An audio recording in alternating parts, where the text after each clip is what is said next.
거룩한 주일 아침 주 앞에 나오신 분들을 진심으로 환영합니다. 여러 가지 불편하고 어려운 중에 또 조심스러운 가운데 오늘 나오시느라고 애쓰셨습니다. 한 주간 동안의 많은 뉴스들을 보면서 교회적으로도 어떻게 대비해야 될지 많은 고민을 하고 또 방역 당국과 다른 교회의 사례들을 많이 연구하면서 오늘 조금 더 강화된 모습으로 우리가 예배를 잘 드렸으면 좋겠습니다.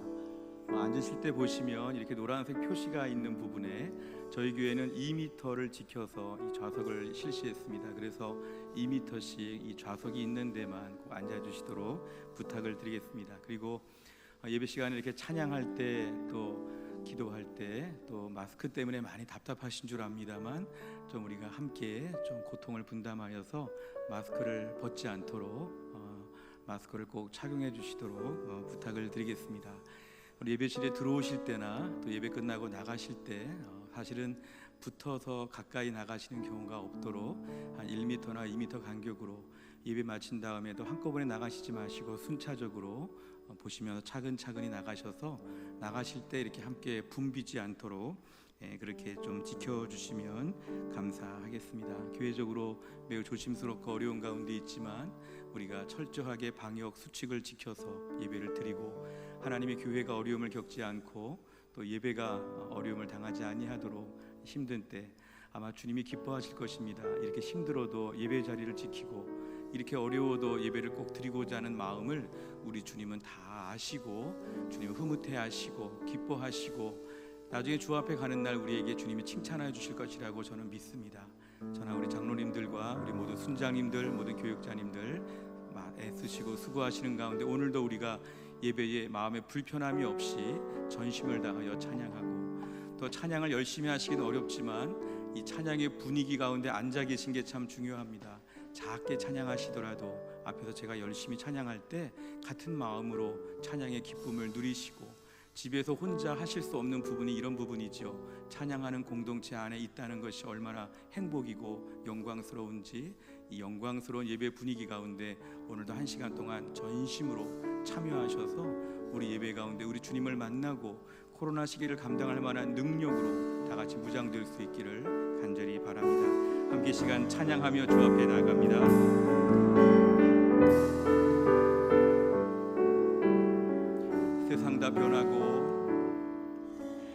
세상 다 변하고 삶의 끝이 와도 주 없인 살 수 없네. 주만이 내 영광 변치 않는 진리 주 없인 살 수 없네. 세상 다 변하고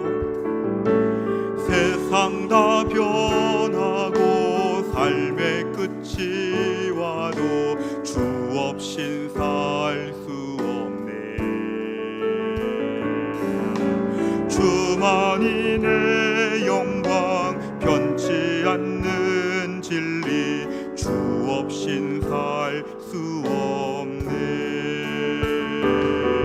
내 주 없인 살 수 없네. 내 주 없인 살 수 없네.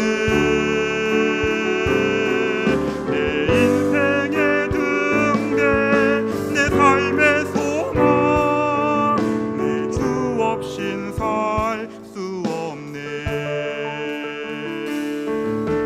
좋으신 아버지 진실하신 친구 주 없인 살 수 없네. 내 소망 내 위로 내 영광 내 기쁨 주 없인 살 수 없네. 주 없인 살 수 없네. 내 주 없인 살 수 없네. 내 인생의 등대 내 삶의 소망 내 주 없인 살 수 없네. 나 주 없인 살 수 없네. 내 주 없인 살 수 없네. 내 주 없인 살 수 없네.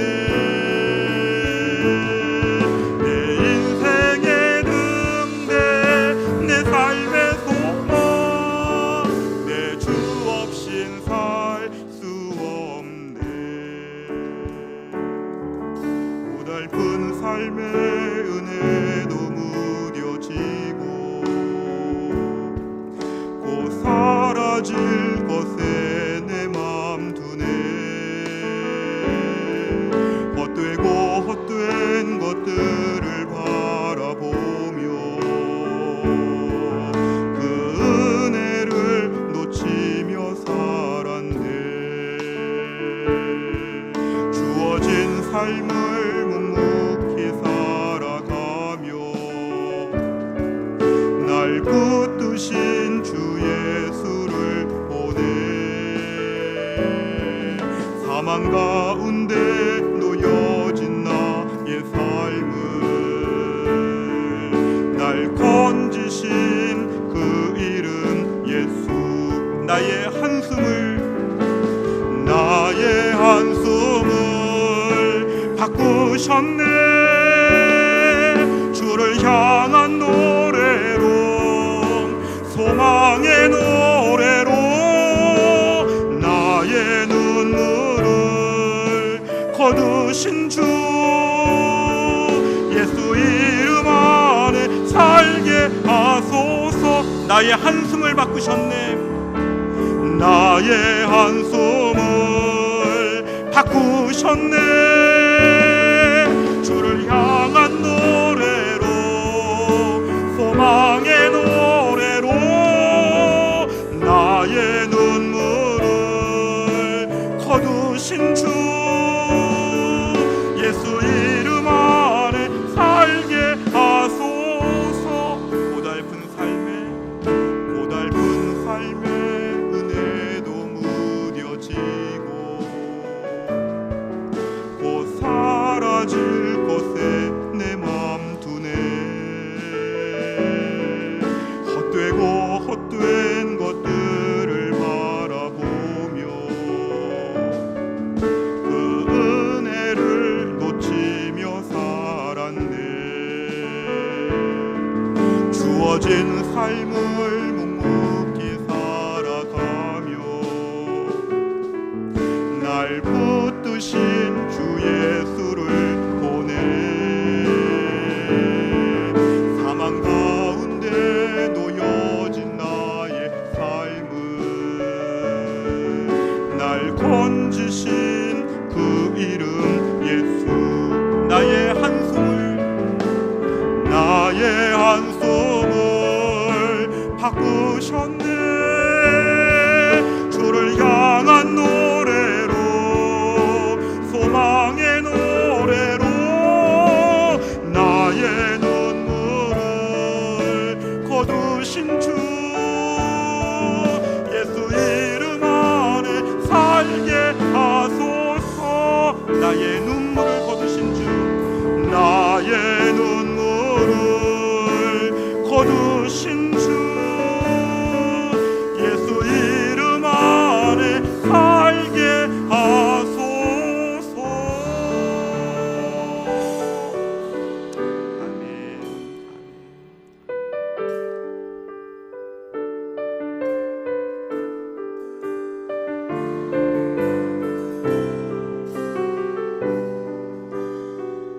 우리 십자가의 주님의 사랑을 다시 한번 고백하겠습니다.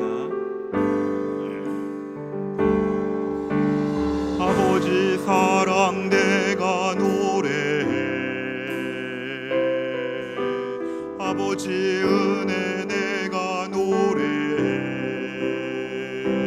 그 사랑 변함없으신, 거짓 없으신, 성실하신 그 사랑. 상한 갈대 꺾지 않으시는, 꺼져가는 등불 끄지 않는 그 사랑.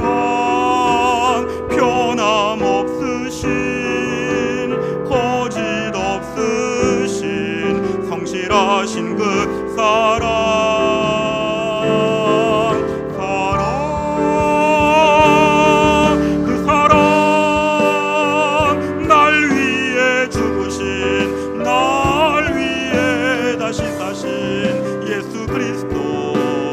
다시 오실 그 사랑, 죽음도 생명도 천사도 하늘의 어떤 권세도 끊을 수 없는 영원한 그 사랑, 그 사랑, 그 사랑, 날 위해 죽으신, 날 위해 다시 사신 예수 그리스도, 다시 오실 그 사랑, 죽음도 생명도 천사도 하늘의 어떤 권세도 끊을 수 없는 영원한 그 사랑, 예수.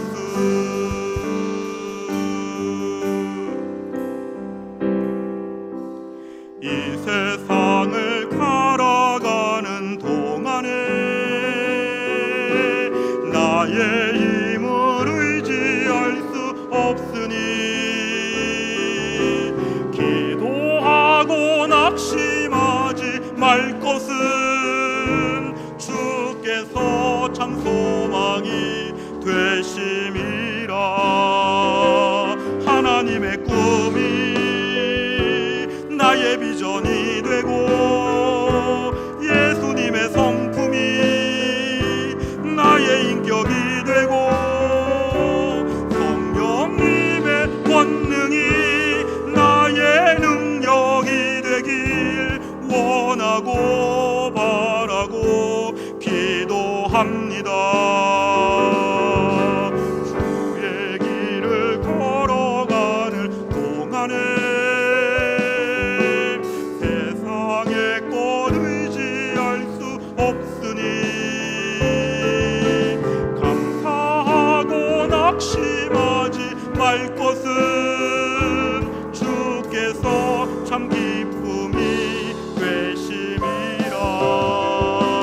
하나님의 꿈이 나의 비전이 되고 예수님의 성품이 나의 인격이 되고 성령님의 권능이 나의 능력이 되길 원하고 바라고 기도합니다.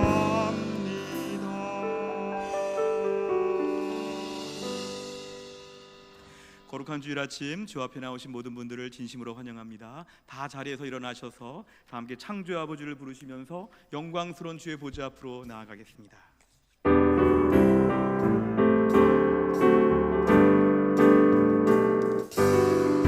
창조의 아버지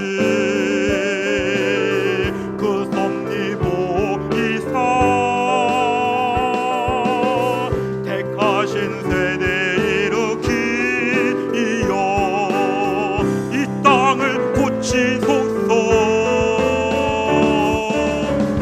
주의 크신 능력 만물이 사모하니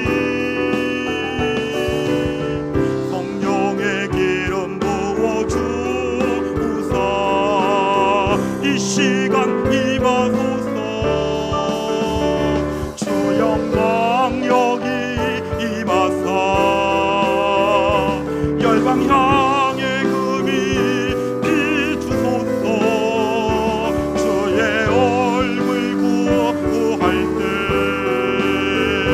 주의 은혜 머무소. 주 영광 여기 임하사 주 영광 여기 임하사 열방 향해 금이 비추소서. 주의 얼굴 구할 때 주의 은혜 머무소서. 영광 영광 영광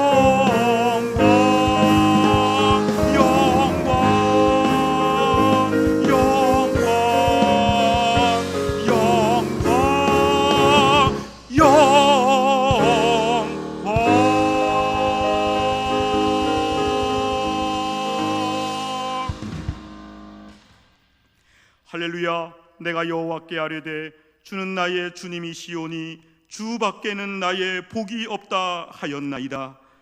땅에 있는 성도들은 존귀한 자들이니 나의 모든 즐거움이 그들에게 있도다. 하나님은 영이시니 예배하는 자가 영과 진리로 예배할지니라. 아멘.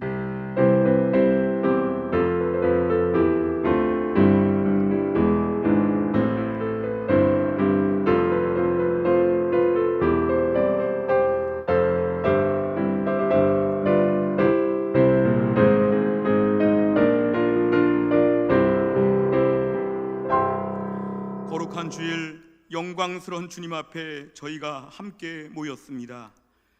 힘들고 어려운 때를 살면서도 예배 자리를 지키기 위하여 달려왔습니다. 이 시간 삼위일체 하나님께서 우리 가운데 임재하셔서 홀로 영광을 받아 주옵소서. 예배에 참여한 주의 백성들이 주님의 은혜를 받아서 어려운 때를 감당하는 믿음의 사람으로 무장될 수 있도록 축복하여 주옵소서. 예수님의 이름으로 기도하옵나이다. 아멘. 신앙 고백합니다. 전능하사 천지를 만드신 하나님 아버지를 내가 믿사오며 그 외아들 우리 주 예수 그리스도를 믿사오니 이는 성령으로 잉태하사 동정녀 마리아에게 나시고 본디오 빌라도에게 고난을 받으사 십자가에 못 박혀 죽으시고 장사한 지 사흘 만에 죽은 자 가운데서 다시 살아나시며 하늘에 오르사 전능하신 하나님 우편에 앉아 계시다가 저리로서 산 자와 죽은 자를 심판하러 오시리라. 성령을 믿사오며 거룩한 공회와 성도가 서로 교통하는 것과 죄를 사하여 주시는 것과 몸이 다시 사는 것과 영원히 사는 것을 믿사옵나이다. 아멘. 자리에 앉으시겠습니다. 찬송가 323장입니다.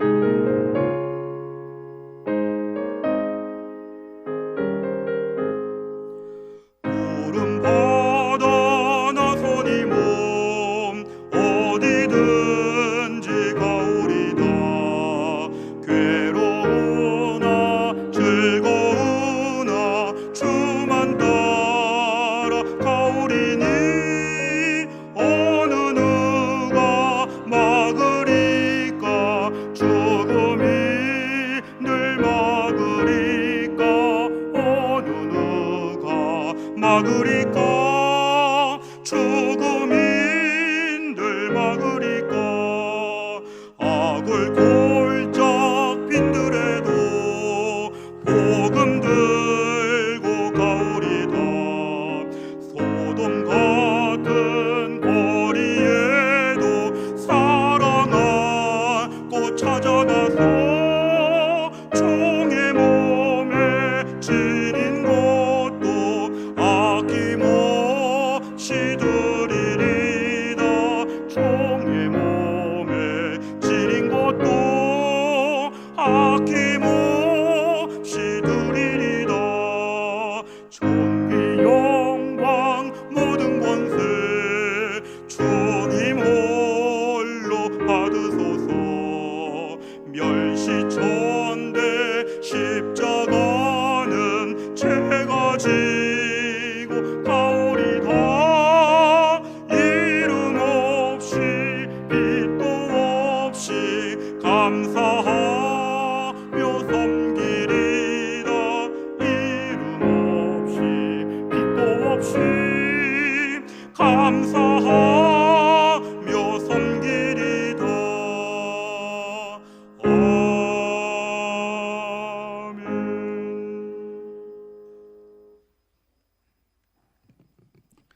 거룩하시고 사랑이 풍성하신 하나님 아버지께 영광과 존귀와 찬양을 드립니다.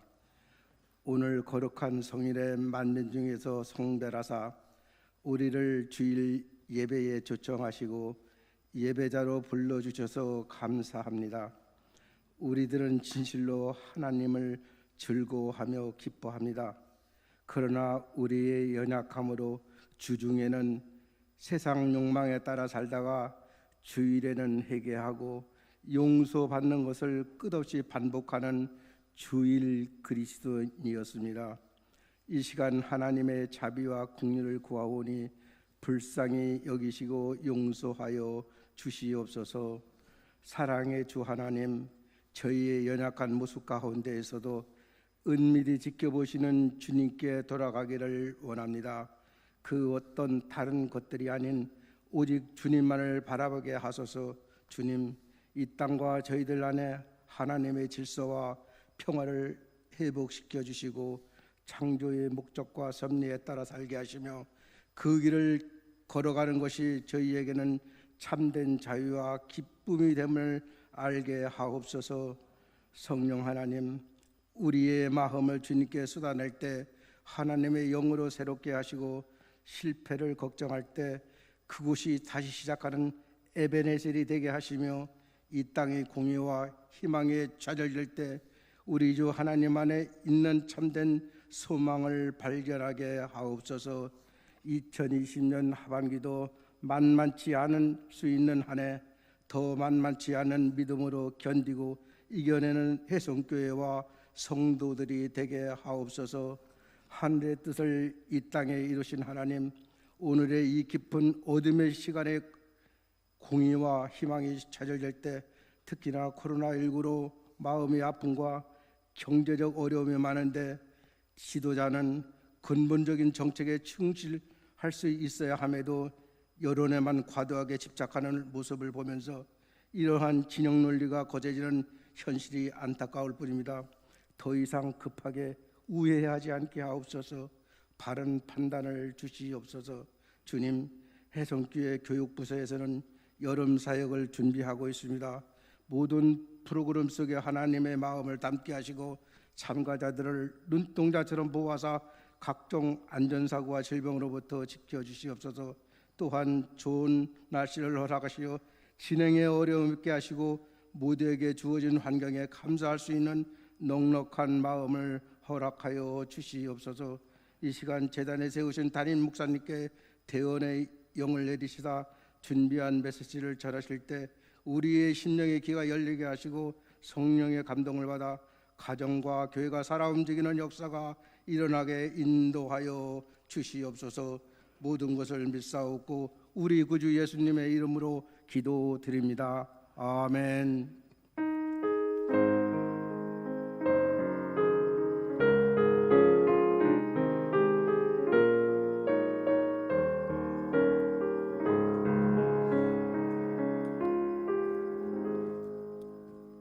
오늘 우리에게 주시는 하나님의 말씀은 신명기 4장 1절부터 8절까지입니다.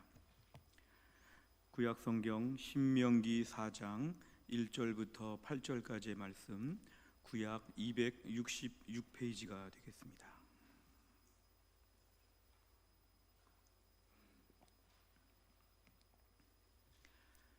신명기 4장 1절부터 8절까지의 말씀을 제가 봉독하겠습니다. 신명기 4장 1절부터 8절까지입니다.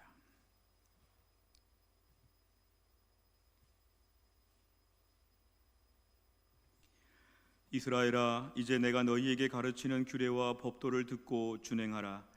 그리하면 너희가 살 것이요 너희 조상의 하나님 여호와께서 너희에게 주시는 땅에 들어가서 그것을 얻게 되리라. 내가 너희에게 명령하는 말을 너희는 가감하지 말고 내가 너희에게 내리는 너희 하나님 여호와의 명령을 지키라. 여호와께서 바알부올의 일로 말미암아 행하신 바를 너희가 눈으로 보았거니와 바알부올을 따른 모든 사람을 너희 하나님 여호와께서 너희 가운데에서 멸망시키셨으되 오직 너희 하나님 여호와께 붙어 떠나지 않은 너희는 오늘까지 다 생존하였느니라. 내가 나의 하나님 여호와께서 명령하신 대로 규례와 법도를 너희에게 가르쳤나니 이는 너희가 들어가서 기업으로 차지할 땅에서 그대로 행하게 하려 함인즉 너희는 지켜 행하라. 이것이 여러 민족 앞에서 너희의 지혜요 너희의 지식이라. 그들이 이 모든 규례를 듣고 이르기를 이 큰 나라 사람은 과연 지혜와 지식이 있는 백성이로다 하리라. 우리 하나님 여호와께서 우리가 그에게 기도할 때마다 우리에게 가까이 하심과 같이 그 신이 가까이 함을 얻은 큰 나라가 어디 있느냐.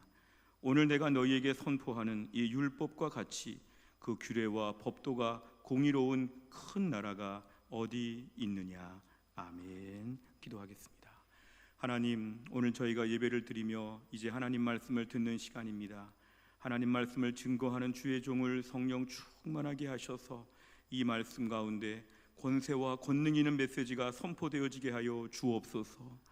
하나님, 말씀을 듣는 주의 백성들, 힘들고 어려울 때를 살아왔지만 이 시간에 마음의 문을 활짝 열게 하여 주시고, 나를 사랑하시는 하나님이 오늘도 우리에게 무슨 말씀을 주시는지 하나님 앞에 청종하여 순종하여 복을 받게 하여 주옵소서. 예수님의 이름으로 기도하옵나이다. 아멘. 우리 백범 김구 선생님이 쓰신 그 백범 일지를 보게 되면 나의 소원이라는 글이 있습니다. 아마 과거 학창 시절에 이 중에 일부분을 다 배우셨다고 생각합니다. 이 나의 소원이라는 이 글을 보면 백범 김구 선생님이 바라는 이상적인 우리나라의 모습을 그는 많이 표현하고 있습니다. 먼저 그런 내용을 말하기 전에 그는 첫 번째로 하나님이 나에게 내 소원이 무엇이냐 이렇게 물어보신다면 첫 번째로 내 소원은 대한독립이요 이렇게 말하겠다고 하였습니다. 한 번 더 그 다음 소원은 무엇이냐 물어본다면 나는 또 우리나라의 독립이요. 세 번째로 또 다음 소원이 무엇이냐 물어본다면 나의 소원은 우리나라 대한의 완전한 자주 독립이요. 이렇게 세 가지를 말한다고 해서 유명한 글이 되었습니다. 백범 김구 선생님은 일제 치하에서 독립을 위해서 애쓰신 분이기 때문에 이 독립에 대한 것이 그에게 너무도 간절한 소원이어서 세 가지나 소원을 물어봐도 자기는 다른 입신양명의 소원이 없고 자기는 오직 대한의 독립, 자주 독립, 완전한 독립 이것만을 자기는 바란다고 이렇게 표현하였는데요. 이 독립에 대한 이야기가 나온 그 뒤에 글을 보면 그는 우리나라가 오늘날의 한류 열풍을 미리 예견한 것처럼 사랑의 문화, 평화의 문화로 인류 평화에 이바지하는 나라가 되기를 바랬습니다. 완전한 자주 독립을 이룬 다음에는 우리나라가 문화의 힘을 통해 미래지향적으로 자신을 행복하게 할 뿐만 아니라 남에게도 행복을 주는 나라, 전통과 외래 문화를 잘 조화시켜서 새로운 문화를 창조하는 나라, 우리나라가 이런 나라가 되었으면 좋겠다. 이게 바로 백범 김구 선생님의 바라는 이상적인 나라였습니다. 오늘 저희가 이 이야기를 앞부분에서 먼저 말씀을 드린 것은 한번 오늘날 우리들은 어떤지 돌아보시길 바랍니다. 하나님께서 오늘 우리에게 내 소원이 무엇이냐, 특별히 나라와 민족을 향해서 내 소원이 무엇이냐, 나라와 민족을 위해서 너는 어떻게 기도하고 있느냐, 나라와 민족이 어떻게 되었으면 좋겠느냐, 하나님께서 우리에게 이렇게 물어보신다면 우리는 뭐라고 답을 하겠습니까? 혹시 최근에 이런 나라와 민족을 위한 기도를 얼마나 하셨습니까? 오늘은 저희가 호국보훈의 달 6월의 마지막 주일인데요, 지난 한 달 동안 나라와 민족을 위한 기도를 우리가 얼마나 했는지, 또 나라와 민족을 위해서는 무엇을 기도했는지 한번 오늘은 점검하고 6월을 마무리하려고 합니다. 아마 많은 분들에게 나라와 민족을 위해서 무엇을 소원할 수 있을까 물어보면 대부분 이런 이야기를 많이 할 것 같습니다. 우리나라가 경제 대국이 되어서 일본보다 미국보다 훨씬 잘 사는 나라가 되었으면 좋겠다. 지금도 한 세계 10번째 나라라고 하지만 세계 첫 번째 나라가 되어서 제일 부자 나라가 되면 좋겠다. 이런 말을 하는 분들도 우리 가운데는 있을 수 있습니다. 아니 요즘 같은 때 이 코로나로 질병에 지금 힘들어하니까 모든 질병으로부터 좀 벗어나고 의료 수준이 매우 탁월하고 국민 모두가 다 건강하게 잘 사는 그런 나라가 되면 좋겠다. 아니면 정치인들의 모습을 보면서 많이 다투고 혼란스러운 게 많으니까 정치가 안정이 되고 나라의 모든 시스템이 좀 싸우지 않고 화목한 나라가 되면 좋겠다. 아니면 지식적으로 모두가 고상하고 교양 있고 많은 걸 배우고 첨단 과학이 발달하고 전 세계적으로 볼 때 이러한 문명의 수준이 좀 높아지면 좋겠다. 아니면 남북 통일이 속히 되어가지고 어서 통일 나라가 되었으면 좋겠다. 뭐 이러한 식의 저희들은 많은 것을 이야기할 수 있을 것입니다. 한편으로는 소외된 자, 가난한 자, 어려운 자들이 다 비슷하게 공평하게 살 수 있는 그런 복지 국가가 되면 좋겠습니다. 뭐 이런 말들은 끊임없이 여러 가지 답변들이 나올 수 있는 그러한 질문일 겁니다. 지금까지 말한 것들도 다 나라 안에서 중요하고 우리 모두가 다 이런 나라가 되었으면 좋겠다는 마음은 보편적으로 다 갖고 있을 것이라고 생각합니다. 그런데 우리가 6월의 마지막 주를 보내면서 과연 크리스찬으로서 우리는 나라와 민족을 향해서 어떤 마음을 가져야 하는가? 과연 우리에게는 나라와 민족을 위해서 무엇을 기도할 수 있을까? 사실 우리는 세상에서 이런 비판도 받고 있지만 크리스찬들에게 제일 핸디캡이 있다면 나라와 민족에 대해서 많이 무심한 게 있습니다. 현대 크리스찬들 우리나라의 지금 모습은 많이 그런 게 좀 농후해졌지만 본래 한국교회는 그렇지 않았습니다. 한국교회는 초기 구한말 시대와 일제치하의 어려움 가운데서 한국교회 성도들은 마치 이중 국적을 가진 것처럼 살았습니다. 첫 번째 국적은 이거였죠. 우리의 신분은 하늘나라의 시민권을 가졌다. 우린 하늘나라 천국 백성이다. 지금 세상을 사는 거는 텐트를 치고 어디 저 시내가에서 야영하듯이 지금 잠깐 사는 거지, 우리는 지금 이곳에서는 외국인처럼 나그네처럼 살 뿐이고 여기는 그렇게 오래 있을 곳이 못 된다. 여기는 체류 기간이 100년도 안 되는 짧은 기간인데 여기 지금 와 있는 것이다. 그러나 나의 본향은 하늘나라 천국이다. 이런 첫 번째 자기의 국적을 천국이라고 하는 것을 명확히 하였지만, 또 우리 믿음의 선조들은 두 번째 우리의 또 하나의 신분은 뭐냐면 대한민국 백성이라는 것이죠. 대한민국 백성. 이 나라 이 민족을 위해서 무엇을 해야 될까? 예수 잘 믿는 분들은요, 일제시대 때 많은 글들을 보면 예수를 잘 믿으면 믿을수록 애국 애족을 할 수밖에 없다고 합니다. 예수를 잘 믿다 보니까 왜 이렇게 우리나라가 가난하고 주권도 없고 이 나라 형편이 이게 뭔가 이런 생각이 다 사라지고, 예수를 잘 믿고 기도 많이 하고 은혜 많이 받으니까 어떤 마음이 드냐 하면은, 하나님이 지금 나를 대한민국에 발령을 내셨는데 이 나라는 나의 근무지이다. 이 나라 이 민족을 위해서 무엇을 할 수 있을까? 주변의 선진국들, 큰 나라, 평화로운 나라, 잘 사는 나라 부러워하기보다는 주여, 나를 그 많은 나라 중에서 이 나라에 태어나게 하신 것은 하나님의 어떤 뜻이 계십니까? 이 나라 이 민족을 위하여 제가 맡은 바 일을 감당하게 하여 주시옵소서. 이런 기도를 하면서 살았다는 것입니다. 그러니까 나라와 민족의 어려운 일들을 볼 때마다 그 문제들을 가지고 기도해야지. 내가 기도하지 못해서 이런 어려움이 생겼으니까 내가 기도해야지.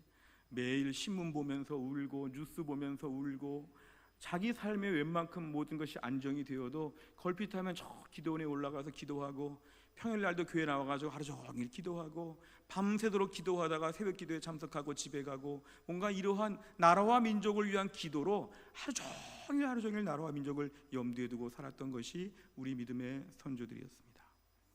오늘날 저희들은 자칫하면 예수 믿고 나는 구원받았으니까 참 잘됐다, 우리 가족이 다 교회 다니니까 우리는 안심이다, 더 이상 바랄 것이 없다, 이럴 수 있지만 우리 믿음의 선조들은 나는 예수를 잘 믿어서 좋은데 주여, 이 나라 이 백성 너무 불쌍하지 않습니까? 주여, 이 좋은 예수를 다 믿게 하여 주옵소서. 나만 예수 믿고 천국 가는 것이 아니라 5,200만 명의 이 남한 땅에, 북한의 2,500만 명까지 포함하여서 주여, 우리 7천만 명, 8천만 명의 이 나라 이 민족 다 예수 믿고 구원받게 하여 주시옵소서.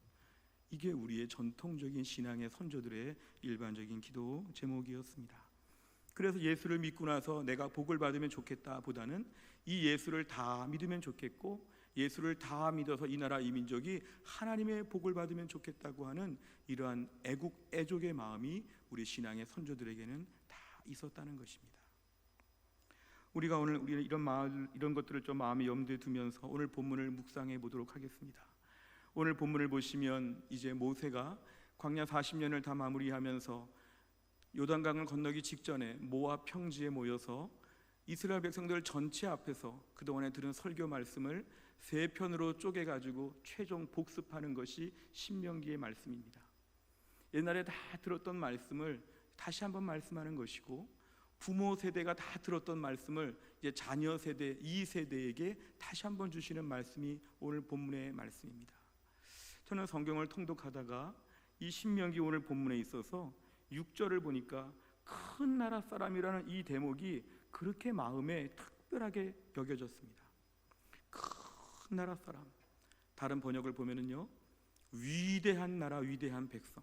영어로 봐도요, Great Nation이라고 하여서 이거는 정말 하나님께서 이스라엘 백성들을 큰 나라로 주변에서 호칭을 받게 이렇게 만들어 주신다는 것입니다. 우리 생각에 이스라엘 땅은 우리나라의 강원도만한 사이즈라고 우리가 알고 있는데, 그 강원도만한, 우리나라도 작은 나라인데 작은 나라의 한 도에 불과한 땅만한 이스라엘을 놓고 하나님이 큰 나라 사람이라는 칭호를 받게 하신다는 것은 언뜻 이해가 잘 되지 않습니다. 큰 나라 그러면 일단 영토가 넓어야 되지 않겠습니까? 뭐 아수르, 바벨론, 페르시아, 뭐 헬라 제국, 로마 제국, 뭐 이런 것처럼 땅이 넓어야 되는 거 아닙니까?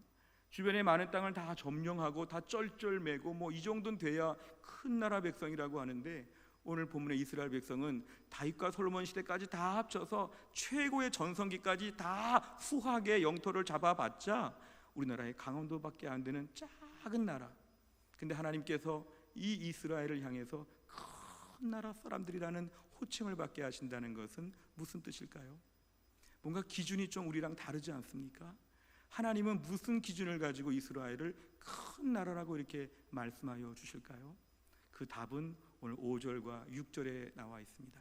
오늘 5절과 6절을 보면, 내가 나의 하나님 여호와께서 명령하신 대로 규례와 법도를 너에게 가르쳤나니 이는 너희가 들어가서 기업으로 차지할 땅에서 그대로 행하게 하려 함인즉 너희는 지켜 행하라. 이것이 여러 민족 앞에서 너희의 지혜요 너희의 지식이라. 그들이 이 모든 규례를 듣고 이르기를 이 큰 나라 사람은 과연 지혜와 지식이 있는 백성이로다 하리라. 오늘 5절과 6절을 가만히 보시면 큰 나라 백성이 되는 이유는 바로 뭐냐 하면은 6절 앞부분에 너희는 지켜 행하라. 지켜 행하라. 하나님의 규례와 법도를 지켜 행하라. 하나님 말씀을 듣고 순종하라. 하나님 말씀을 잘 듣고 하나님 말씀을 잘 지키라. 그리하면, 이 조건입니다. 그리하면 너희가 주변의 많은 민족들 앞에서 이 큰 나라 백성, 지혜와 지식이 있는 큰 나라 백성, 이런 호칭을 받도록 하나님이 해주신다는 것입니다. 우리 고정관념을 좀 깨트리는 것입니다. 성경적으로 말하면 큰 나라 백성은 무엇입니까? 큰 나라 백성은 하나님 말씀을 잘 듣고 하나님 말씀을 잘 지키면 하나님은 큰 나라 백성이라고 봐주신다는 것입니다. 우리가 오늘날 이 나라를 위해서 기도하는 제목 중에 혹시 한번 최근에 이런 기도 해보신 적 있습니까? 우리나라가 말씀 잘 듣고 말씀 잘 지켜서 큰 나라가 되게 하여 주옵소서. 우리 성도들조차도, 목회자인 저조차도 나라와 민족을 위해 기도할 때 하나님 말씀 잘 듣고 잘 지켜서 이 두 가지 조건을 만족하여서 우리나라가 큰 나라가 되게 하여 주옵소서, 이런 기도는 별로 못 해본 것 같습니다. 오늘 본문을 통해서 우리나라가 하나님 말씀을 잘 듣고 잘 지키는 큰 나라가 될 수 있기를 주의 이름으로 축원합니다. 바로 이런 것이 신앙적인 가치관을 이야기합니다. 이 가치관이라는 게 매우 중요한데요, 삶의 기준점이 가치관을 결정하죠.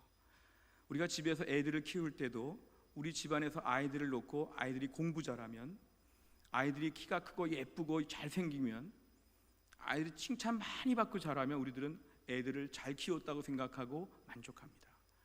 애가 시험을 잘 봐서 점수가 높고 좋은 대학에 들어가고 좋은 직장 가고 용돈 많이 주고 월급 잘 타면 우리는 참 잘 됐다고 생각합니다. 이게 부모의 가치관이죠. 근데 반대로 다른 세상적인 조건들은 다 잘 채웠음에도 불구하고 우리 아이가 하나님을 잘 믿지 못한다, 하나님 말씀을 잘 듣지 않는다, 들으려고 하지 않는다, 하나님 말씀을 잘 순종하지 않으려고 한다, 하나님 말씀에 대하여 이 말씀이 그 속에 지금 잘 들어가지 못하고 있다, 이런 것들을 볼 때는 이거 뭔가 기도의 제목이 많고 뭔가 심각하다고 생각하십니까? 많은 경우에 한국의 크리스찬들을 조사해 보면 우리 아이가 세상적으로 잘 되는 것에 대하여 기뻐하고 세상적으로 안 되는 것에 대하여 낙심하고, 그러나 우리 아이가 신앙생활 잘하는 것과 우리 아이가 성경 많이 보는 것과 우리 아이가 성경에 순종하려고 몸부림치는 것과 이런 부분에 대해서는 기뻐하지도 않고 슬퍼하지도 않고 감정적인 반응이 없다는 것이죠. 우리 모두가 이런 면이 많지 않습니까? 우리 자녀를 양육할 때도 부모의 가치관이 이런 것들을 다 결정하죠. 한편으로는 우리 자신을 볼 때도 마찬가지입니다. 우리 자신을 볼 때도 내가 지금 직장에서 돈 잘 벌고 있으면은 나는 참 잘 살고 있다. 내가 지금 매우 건강하다 그러면 나는 참 이상적인 상태이다. 나는 주변에 친구들이 많다 그러면 참 좋은 모습이다. 이런 얘기를 많이 하는데 정작 내가 하나님 말씀을 많이 안 보고 있는 것에 대한 지극히 잘못한 것에 대한 죄책감, 하나님 말씀이 내 속에 별로 없는 것에 대한 빈곤함과 공허함, 하나님 말씀을 어릴 때 본 것으로 평생 그냥 기억하는 말씀이 있지 지금 최근에 오늘 성경을 본 것이 없는 이러한 말씀의 부실한 신앙생활, 이런 면에 대해서 깊은 부끄러움과 깊은 좌절과 깊은 고뇌를 하지 않은 채 내가 세상적으로 잘 되고 있는 것으로 내 인생 잘 풀리고 있다고 만족하는 것은 나의 신앙적인 가치관이 뭔가 모순되는 것입니다. 우리 신앙 고백은 그렇지 않기 때문에 그렇습니다. 오늘날에도 하루 종일 내가 성경 말씀을 읽고 말씀을 많이 보는 것은 시간이 없는데, 내가 오늘 텔레비전을 본다거나 운동을 한다거나 누구를 만난다거나 그 외 프로그램이 얼마나 바쁜지 모릅니다. 그러면서 내 인생이 그럭저럭 잘 살고 있다고 생각하는 것은 오늘 말씀에 의하면 아주 문제가 많은 것이죠. 오늘날 우리 신앙생활 가운데 말씀이 얼마나 침투하고 있는지, 얼마나 말씀이 나를 지배하고 있는지, 얼마나 말씀에 이렇게 맛을 느끼며 사는지, 얼마나 성경 말씀들이 내 속에서 지금 꽉 차가지고 막 옆에서 치기만 해도 막 촥촥 나올 정도로 말씀을 외우고 다니는지, 많은 경우에 믿음이 있다고 하면서도 말씀과는 매우 서투르고 어색한 우리의 모습을 보면 이건 우리의 가치관이 잘못된 것이죠. 나라와 민족도 마찬가지입니다. 나라와 민족도 개인과 똑같습니다. 이 나라 이 민족이 국민 소득이 많이 많아지고 코로나가 사라지고 나라가 세계에서 대단한 나라가 되고 아주 유명한 나라가 되고 나라가 멋진 나라가 되고, 그런 면으로 볼 때 우리가 막 기뻐하고 그런 것이 안 되면 막 좌절하는 이러한 모습들은 많은데, 이 나라 가운데 하나님 말씀이 얼마나 심겨지고 있는지, 이 나라가 지금 말씀으로 부유한지, 이 나라가 지금 하나님 말씀에 입각해 볼 때 어느 정도 평가를 받고 있는지에 대해서는 별로 관심도 없고 아무 느낌도 없다면 이게 바로 문제가 된다는 것입니다. 과연 이 나라가 어떤 나라가 되어야 하는지에 대해서 우린 깊이 고민을 해야 됩니다. 신명기 28장 1절에 보면은 네가 네 하나님 여호와의 말씀을 삼가 조심해서 듣고 내가 오늘 네게 명령하는 그의 모든 명령 하나님 말씀을 지키고 행하게 되면 네 하나님 여호와께서 너를 세계 모든 민족 위에 뛰어나게 하실 것이라. 뛰어나게 하실 것이라. 세계 모든 나라 중에 1등 나라를 만들어 주신다는 것입니다. 아까 말한 거로 말하면 큰 나라를 만들어 주신다는 것입니다. 하나님 볼 때는 우리가 오늘 하나님 말씀을 잘 듣고 하나님 말씀을 잘 지키려고 하면 하나님은 우리나라를 세계에서 1등 나라로 봐주신다는 것입니다. 이게 영적으로 볼 때는 진정한 1등 국가, 세계 최고의 나라가 되는 가장 중요한 조건이 된다는 것입니다. 한번 이런 좀 상상력을 발휘해 보시면 어떨까요? 우리나라 전 국민이 1년에 한 번씩은 성경을 다 읽는다. 전 국민이 1년에 성경을 읽는다. 한국의 성경책이 매년 너무너무 많이 팔리고 있다. 한국에는 대화할 때 성경 말씀들이 꼭 등장할 정도로 말씀에 대한 적용, 대화 가운데 큐티가 나오고 대화 가운데 지난 설교가 나오고 대화 가운데 오늘 통독한 말씀들이 자연스럽게 막 나오는 분위기가 된다. 제가 수년 전에요 이스라엘의 어느 방송을 봤더니요, 이스라엘 방송에 나온 앵커나 해설자나 이런 분들이 이렇게 보통 시사 토론처럼 나와가지고 중간에 성경 말씀을 계속 인용합니다.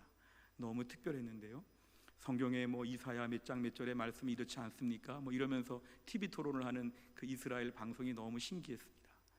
정말 우리나라가 하나님 말씀에 푹 잠겨서 많은 시사 연예 프로그램들이 많지만 성경 말씀을 가르치니까 시청률이 1위가 되는, 이번 주에 한국에서는 TV 시청률 제일 높은 게 뭐였냐고 보니까 말씀을 연구하는 것에 전 국민이 관심을 가지고 있다고.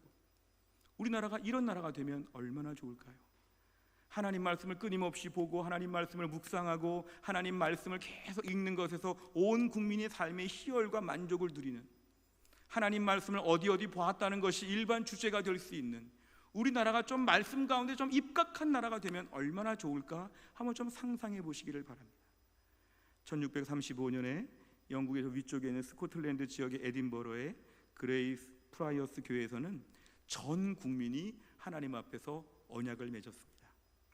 다 아시다시피 영국은 스코틀랜드, 웨일즈, 이렇게 잉글랜드 다 나눠져 있지 않습니까? 스코틀랜드 지역에서 전 국민이 모여서 우리는 앞으로 하나님만 섬기기로 언약합니다. 이들을 언약도라고 이렇게 불렀습니다. 우리는 하나님과 계약을 맺었습니다. 이스라엘 백성처럼.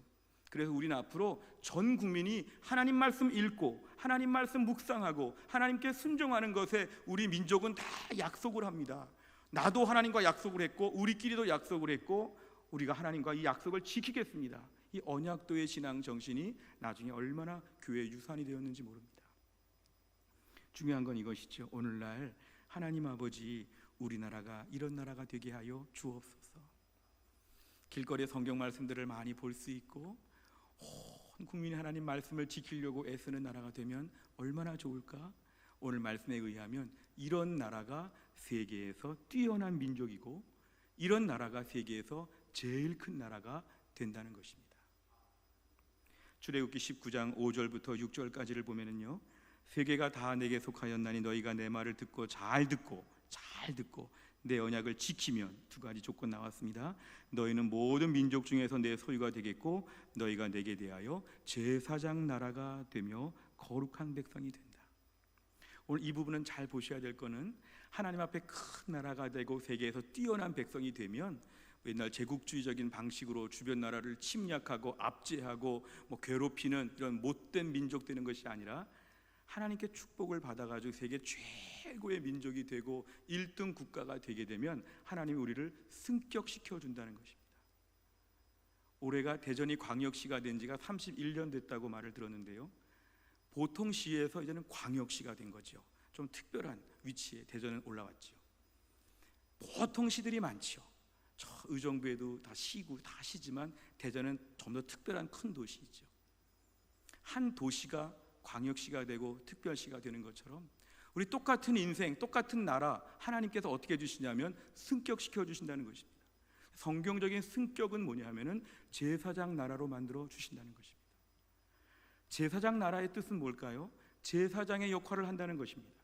제사장은 하나님과 백성들 사이에서 중재하는 역할을 하죠. 백성들이 죄를 지으면 하나님께 대신 통성으로 울며 기도하죠. 이 백성의 죄를 용서하여 주옵소서 막 기도하는 게 제사장이죠. 저 나라에 아픔이 있고 저 나라에 어려움이 있으면은 제사장 나라는 이걸 놓고 기도하는 거죠. 주여, 주여, 우리 민족의 기도를 들으셔서 저 민족이 어서 살게 하여 주옵소서. 제사장 나라는 하나님께 기도하고 하나님께 대신 죄를 회개하고 하나님의 축복을 전달하는 중간 역할을 감당하도록 하나님 이스라엘을 삼아주신다는 것입니다. 하나님 말씀을 듣고 하나님 말씀을 지키면 하나님이 큰 나라를 만들어 주시어서 하나님이 세계에 뛰어나게 하셔서 뭐 하시냐면 제사장 나라 그룹으로 너는 올라간다는 것이죠. 우리가 나라를 위해 기도할 때 이렇게 기도하셔야 됩니다. 주여, 우리 대한민국이 세계 다른 나라들에 비해서 제사장 나라로 한 등급 올라가게 하여 주시옵소서. 우리도 살기 어렵고 우리도 부족한 게 많지만 우리가 하나님 말씀을 잘 듣고 하나님 말씀을 잘 지켜서 하나님 앞에 우리가 한 단계 승격되어 가지고 중국을 섬기고 일본을 섬기고 동남아시아를 섬기고 전 세계 열방 가운데서 우리가 섬길 수 있는 대한민국 되게 하여 주시옵소서. 전 세계 지도를 붙잡고 전 세계 뉴스를 붙잡고 주여 기도할 수 있는 제사장의 역할을 감당하게 하여 주시옵소서. 아직 믿음이 없는 나라, 아직 삶의 수준이 어려운 나라, 힘들고 어려운 이 땅의 수많은 나라들을 바라보면서 우리가 제사장인데 우리가 역할을 감당해야 될 텐데 우리를 봐서라도 하나님 용서하여 주시고 도와주시옵소서. 전 세계를 향해서 눈물 뿌려 기도할 수 있는 우리 민족이 될 수 있기를 주의 이름으로 축원합니다. 이게 우리나라에게는 제일 중요한 기도 제목이 된다는 것입니다. 전 세계 열방에서 대한민국 그러면 고마운 나라지, 고마운 나라지. 대한민국 땅은 조그마고 대한민국 참 부족한 게 많이 보여도 우리에게 하나님 말씀에 대하여 가르쳐주고 복음을 전하는 나라, 우리에게 사랑을 보여주는 나라 너무 고마운 나라지. 이렇게 우리가 전 세계 열방을 섬기는 나라가 되어야 합니다. 지금 우리나라는요, 세계에서 선교사를 많이 보낸 것으로 치면 3위에 있습니다. 1등은 미국이고요, 2등이 브라질이고 3등이 대한민국입니다. 선교사 파송하는 숫자가요. 옛날에 2등이었다가 우리가 3등으로 떨어졌습니다.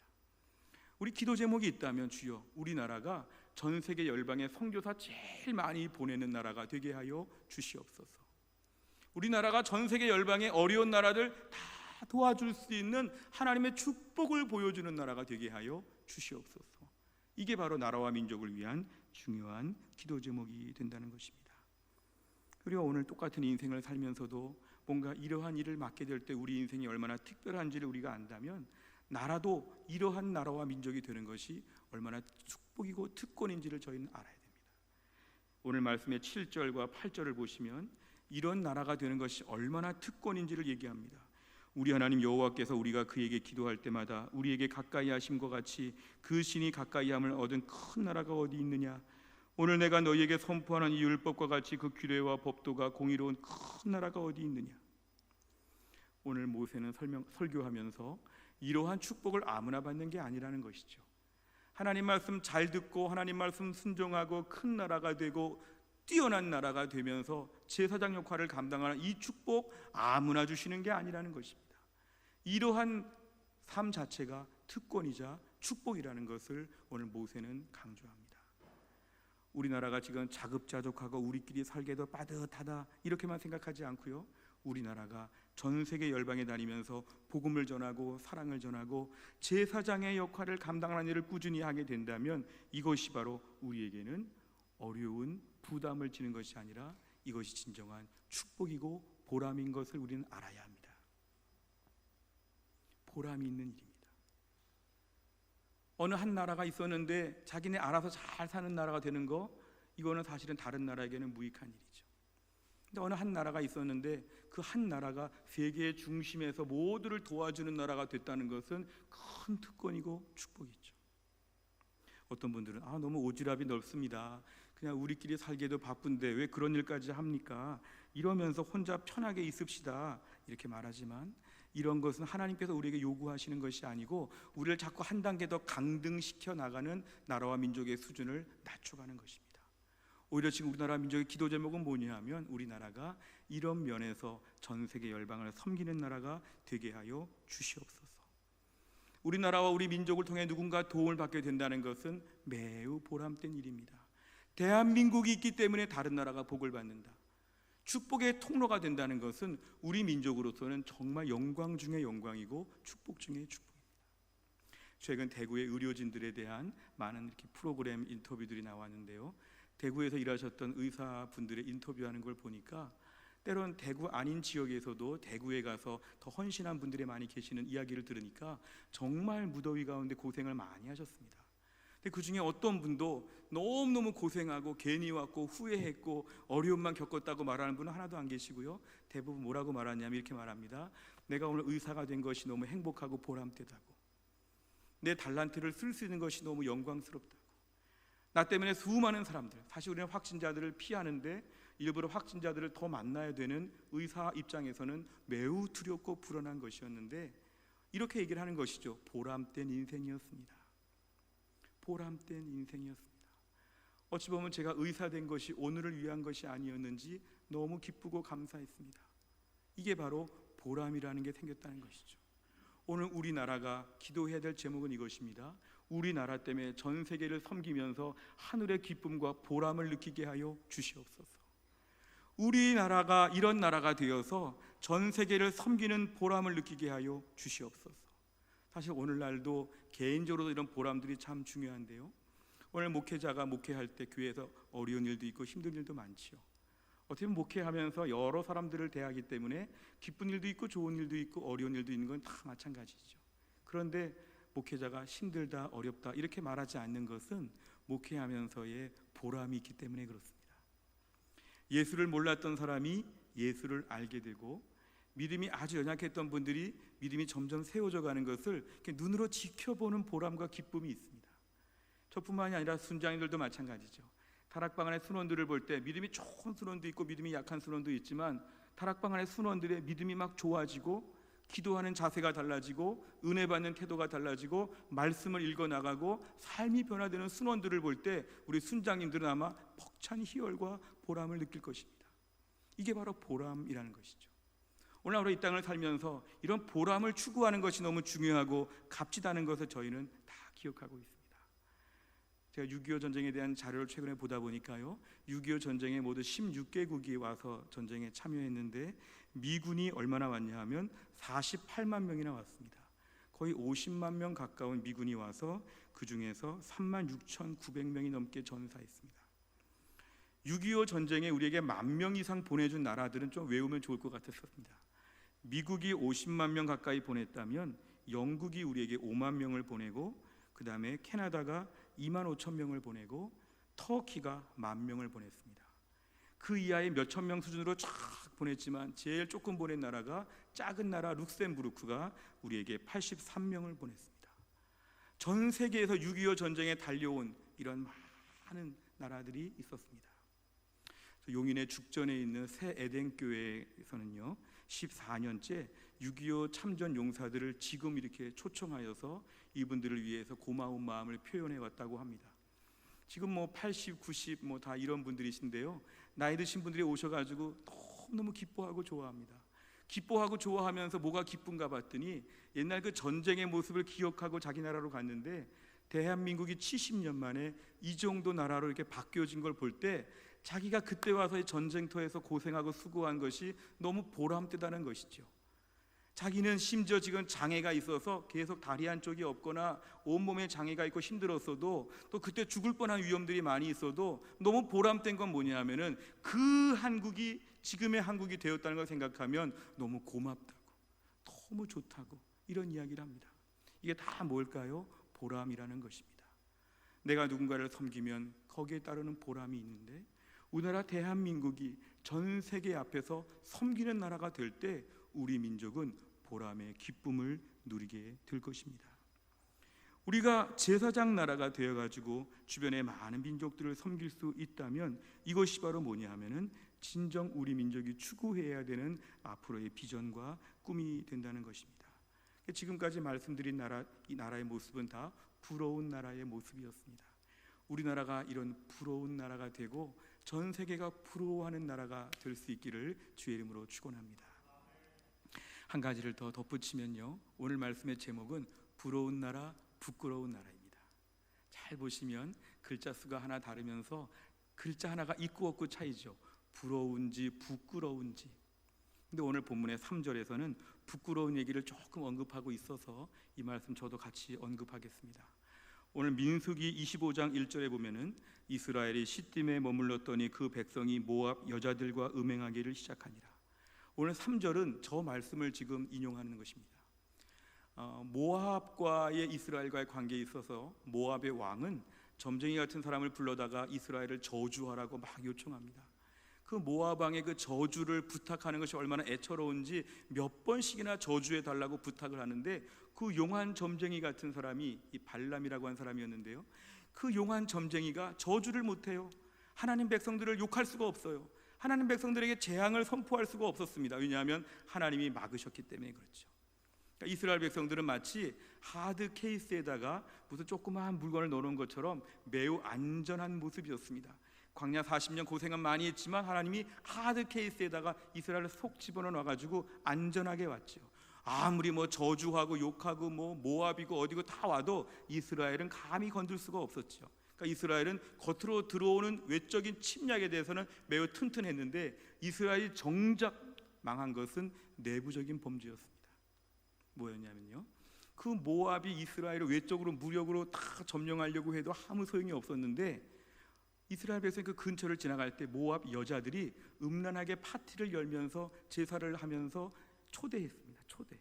그러니까 이스라엘 백성들이 막 지금까지 군인으로서 모압을 싸워 이겨야 되고 막 담대했고 막 이랬는데, 모압 여자들의 음란한 그 제사 파티에 거기 갔다가 그만 같이 다 이렇게 놀게 되었습니다.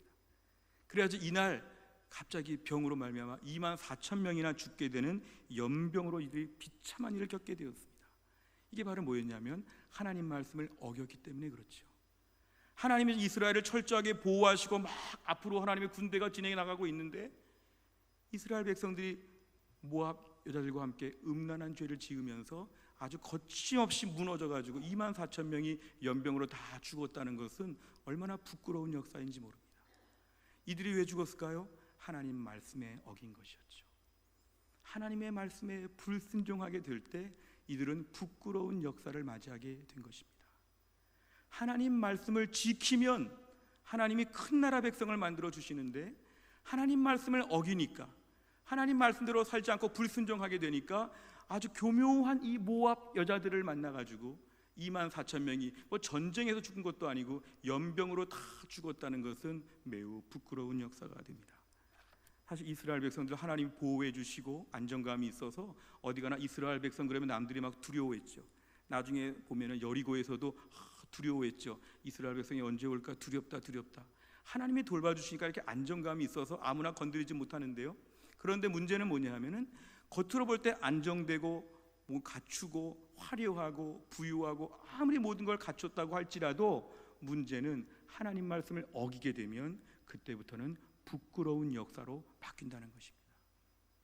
뒤집어서 말하면 아무리 가난하고 초라하고 아무리 찌그러지고 비참한 상태가 돼도 하나님 말씀대로 지키고 하나님 말씀 순종하고 하나님 말씀 앞에서 막 애쓰게 되면은 그 연약한 형편 가운데도 부러운 나라로 하나님 만들어 주시는데, 아무리 많은 걸 갖추고 화려했다고 할지라도 하나님 말씀 앞에 불순종하면 그 덩치 큰 나라가 부끄러운 나라가 되고 한꺼번에 수만 명씩이 죽게 되는 비참한 현실을 보게 된다는 것입니다. 이 말은 뭐냐면 하나님의 말씀에 대한 태도에 달려 있다는 것입니다. 지난 6월 25일 한국교회 100주년 기념관에서는 포괄적 차별금지법 제정 반대 한국교회 기도회가 열렸습니다. 우리 가운데 들어보신 분이 계신지 모르겠습니다. 포괄적 차별금지법 제정 반대 한국교회 기도회. 포괄적 차별금지법이라고 하니까 차별받지 않는 세상을 만든다는 이 말이 너무 좋아 보여서 성도들조차도 이 법은 좋은 법이 아닌가 이런 분들이 계십니다. 그런데요, 포괄적 차별방지법에는 이런 것인데요, 성별과 나이와 지역과 인종에 따라서 차별하지 않는다. 이거는 매우 좋은 것이고 기독교인들도 다 찬성하는 것입니다. 그런데 이 법에는 한 가지가 더 추가가 되는데 성적 지향도 차별받지 않는다. 이게 말이 차별받지 않는다는 것이 혐오하지 못하게 하면서 이것을 보편화 일반화시키면서 오히려 조장하면서 나아간다는 것이 이 법의 취지입니다. 오늘 제가 마음껏 설교하지만 앞으로는 이런 설교하면은 제가 처벌을 받을지도 모르고 소송에 걸릴지도 모릅니다. 지금 정치인들 중에 일부 정치인들이 이걸 계속 발의하려고 하고 계속 이런 운동을 벌이고 있습니다. 코로나 때문에 지금 어수선한 가운데 우리 정신을 못 차리고 있을 때 국회에서 이런 것들이 벌어지고 있고 온라인 반대 서명을 지금 많이 해가지고 지역별로 국회의원들에게 우리가 의사표현을 분명히 해야 되는, 지금은 코로나보다 더 위험한 것은 바로 이러한 것들입니다. 이러한 포괄적 차별금지법이 앞으로 정해지게 되면은 우리 자녀 세대의 가치관과 도덕과 윤리가 다 무너지고, 또한 에이즈 같은 보건과 관련된 법들도 지금 보건과 관련돼서도 질병들이 더 만연해지고 수많은 어려움들이 이 땅에 예고가 되고 있습니다. 국제적인 기준에 의하면 이런 것들이 지금 다 승인되고 오히려 우리에게 지금 권면하고 있습니다. 국제적인 기준에 의하면 동성애, 동성혼 다 찬성하라는 것이죠. 이 어려운 가운데 있을 때 이 법의 가장 문제가 뭐냐면 성경 말씀을 건드린다는 것입니다.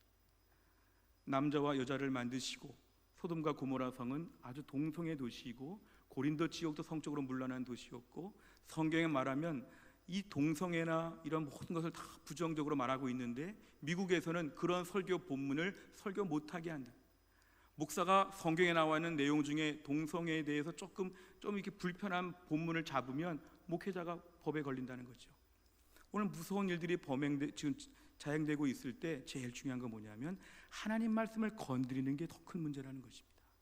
우리가 어떤 불편함을 겪게 되고 어려움을 겪게 되는 문제가 더 큰 심각한 건 뭐냐면 하나님 말씀을 어기게 되면 하나님이 벌을 내리신다. 그리고 이 나라가 부끄러운 나라가 된다는 것입니다.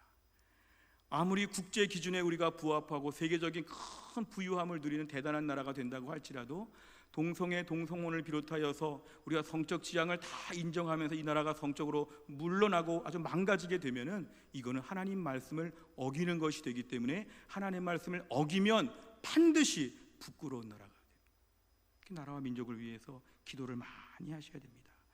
예레미야 22장 21절에 보면은 내가 평안할 때에 내가 네게 말하였으나 네 말이 나는 듣지 아니하리라 하였나니 내가 어려서부터 내 목소리를 청종하지 아니함이 내 습관이라. 하나님 말씀에 순종하지 않는 습관이 있다 보니까 뭐든지 성경 말씀에 대해 두려워하지 않게 되면은 못할 것이 없죠.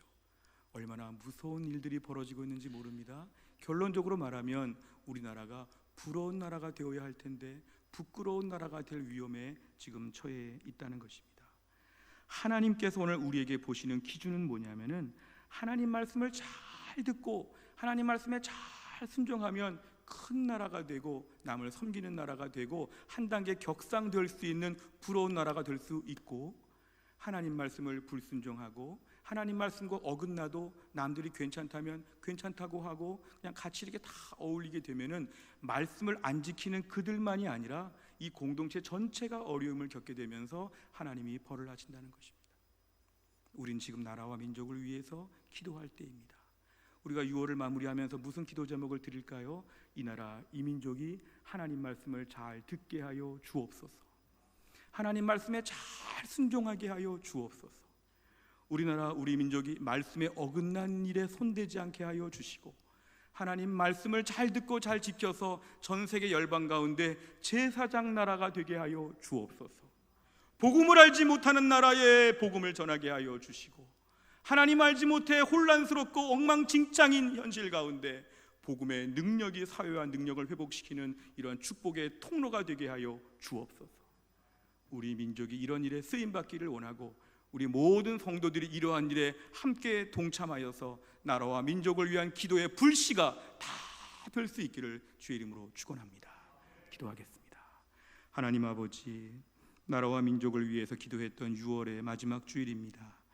이 나라 이 민족 잿더미 가운데 망할 수밖에 없고 공산화될 수밖에 없었던 이 나라를 하나님이 이렇게 살려주셨는데 우리가 나라와 민족을 위해서 별로 기도하지 아니하고 코로나 염려하고 우리 가정 염려하는 것으로 내 인생의 모든 폭이 좁아졌음을 용서하여 주옵소서.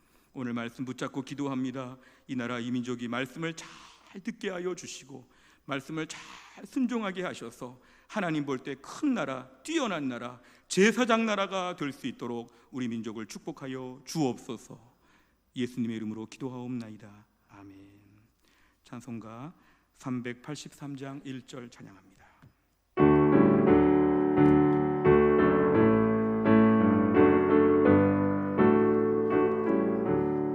눈을 들어 산을 보니 도움 어디서 오나. 천지 지은 주 하나님 나를 도와주시네.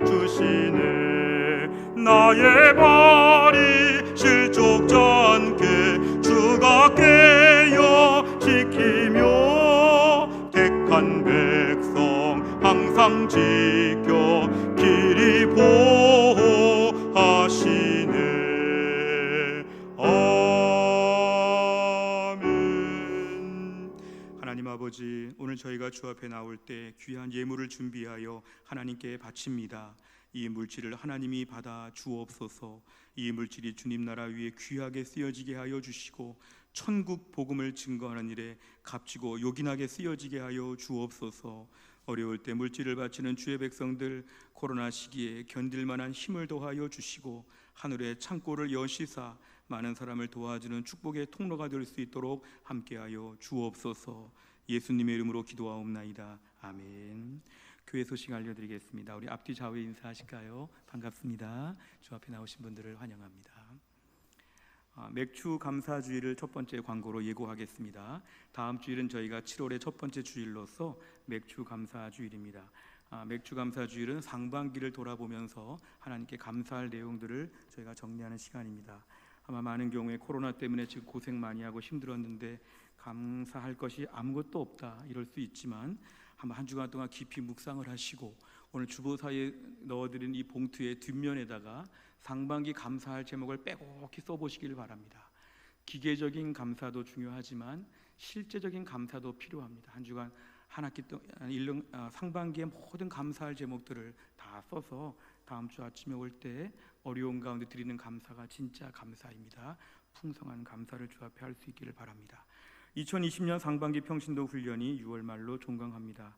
다른 모든 사역들은 다 중단이 되었고 다락방과 제자 훈련 두 가지를 통해서 은혜 주신 하나님께 감사드립니다. 공동체 세우기 캠페인에 대해서 말씀을 드리겠습니다. 요즘 같은 때는 특별히 교회마다 출석률이 많이 저하되는 것도 걱정이지만 공동체가 많이 와해되는 위험에 처해 있어서 공동체 세우기 캠페인을 진행하려고 합니다. 베드로 전도회 안나 전도회에 대해서 사무실에 가시면 이렇게 사진과 연락처와 또 연세가 나와 있습니다. 이것을 보시면서 기도도 해주시고 또 연락처가 없는 분들도 계시기 때문에 다 기도하시고 또한 연락처가 있는 분들 중에는 안부 전화를 좀 드려도 좋겠습니다. 저는 해송교회 어느 집사입니다. 우리 권사님 건강하시지요? 기도하고 있습니다. 특히 어르신들을 위해서 우리 교회가 이럴 때 공동체성을 회복하여서 다 같이 안부 드릴 수 있도록 함께 동참해 주시면 감사하겠습니다. 두 번째는 전도회 카톡방이 다 있으실 텐데 주 1회 성경 말씀을 올리고 말씀에 대한 은혜를 간단히 나누면서 카톡방을 통해 교제가 활발해질 수 있도록 말씀 나눔을 부탁을 드리겠습니다. 교육부서의 교사들이나 또한 청년부원들 또 봉사자들, 새가족부 안내, 반주자, 방송실, 교회 안에 지금 코로나 시기에도 묵묵히 어려울 때 크게 섬기는 분들이 많이 계시는데 감사와 사랑의 마음을 잘 표현해 주시면 감사하겠습니다.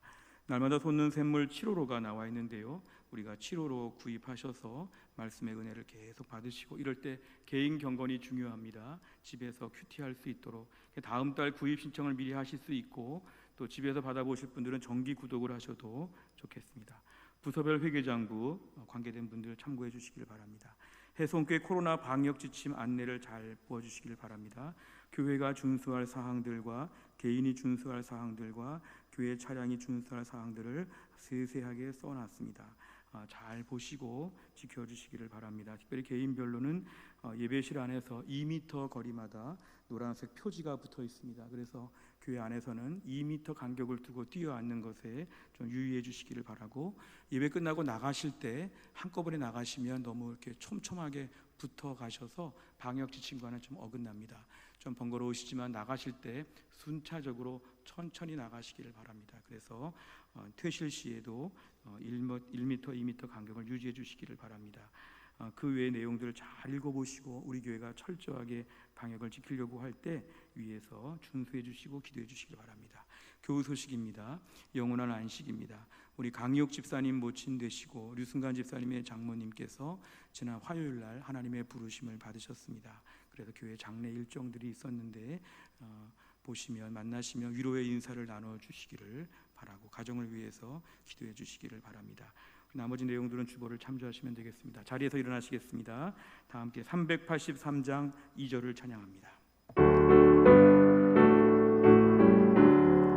도우시는 하나님이 내게 그늘 되시니 낮의 해와 밤의 달이 너를 삼지 않겠네.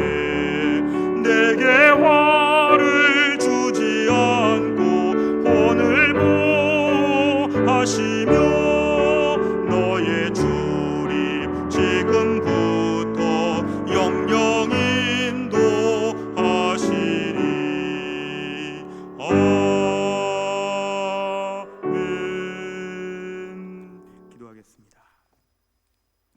지금은 우리 주 예수 그리스도의 은혜와 하나님 아버지의 풍성하신 사랑하심과 성령님의 인도하심이 거룩한 주일 아침 주 앞에 나와서 예배를 드리는 모든 주의 백성들 위해 지금부터 영원토록 함께 있을지어다. 아멘.